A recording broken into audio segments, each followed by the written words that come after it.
হঠাৎ করে পাকিস্তানের ক্রিকেট বোর্ড পিসিবি সিদ্ধান্ত দিয়েছেন কোনো বিদেশি লিগে খেলতে পারবেন না বাবর আজম, রেজন আফ্রিদিরা। আরও বিস্তারিত প্রতিবেদনে। পাকিস্তানি ক্রিকেটারদের বিদেশি টি-20 লিগে অংশ নেওয়ার বিষয়ে দেওয়া সব ধরনের অনাপত্তিপত্র এনওসি অনির্দিষ্টকালের জন্য স্থগিত করেছে পাকিস্তানি ক্রিকেট বোর্ড পিসিবি। তবে এই সিদ্ধান্তের কারণ এখনও স্পষ্ট নয়।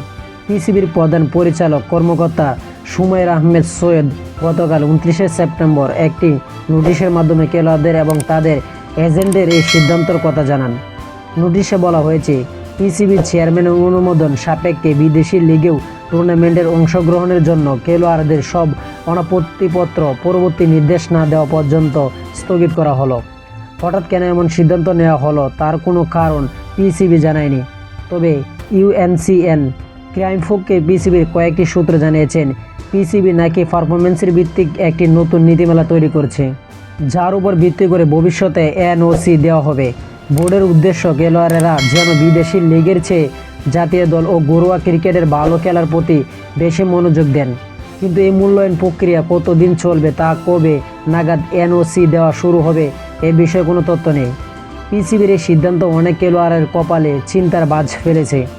আগামী ডিসেম্বর শুরু হতে যাওয়া অস্ট্রেলিয়ার বিগ ব্যাশ লিগে পিবিএল বাবর আজম, আহমেদ রেজওয়ান ও শাহিন আফ্রিদি সহ মোট সাতজন পাকিস্তান ক্রিকেটার খেলার কথা ছিল।